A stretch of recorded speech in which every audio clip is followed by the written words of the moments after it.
Alright, Assalamualaikum korang semua. Datang balik ke Kais and Kiss channel. Okey, hari ni Kais nak buka ni kicin goku. Ada 3. Tengok. Okey. Kicin goku ni senang je kalau korang nak beli. Dia ada jual dekat Shopee. Okey. Kita mulakan dengan yang ni dulu. Okey. Cantik. Wow.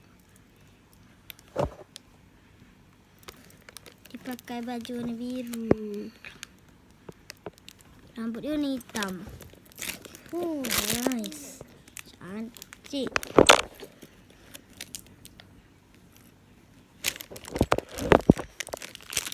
Okey, yang kedua. Yes. Yang kedua kita buka yang ni.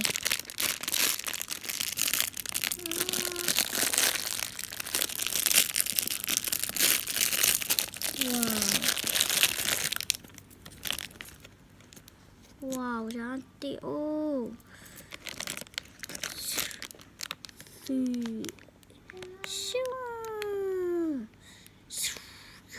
Ya, kat sini dia tulis Dragon Ball Z. Semua Dragon Ball Z. Ni Dragon Ball Z. Okey, yang terakhir kita buka yang rambut warna kuning pula.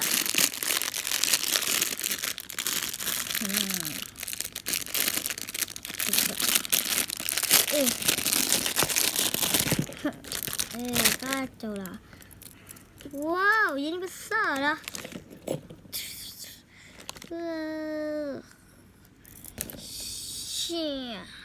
Ya.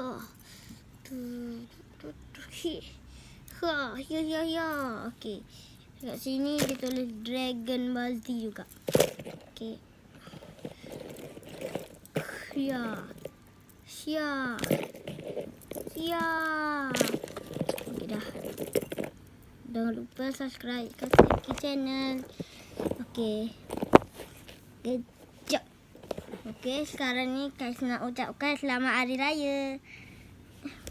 Okey. Bye. Maaf lahir dan batin. Bye.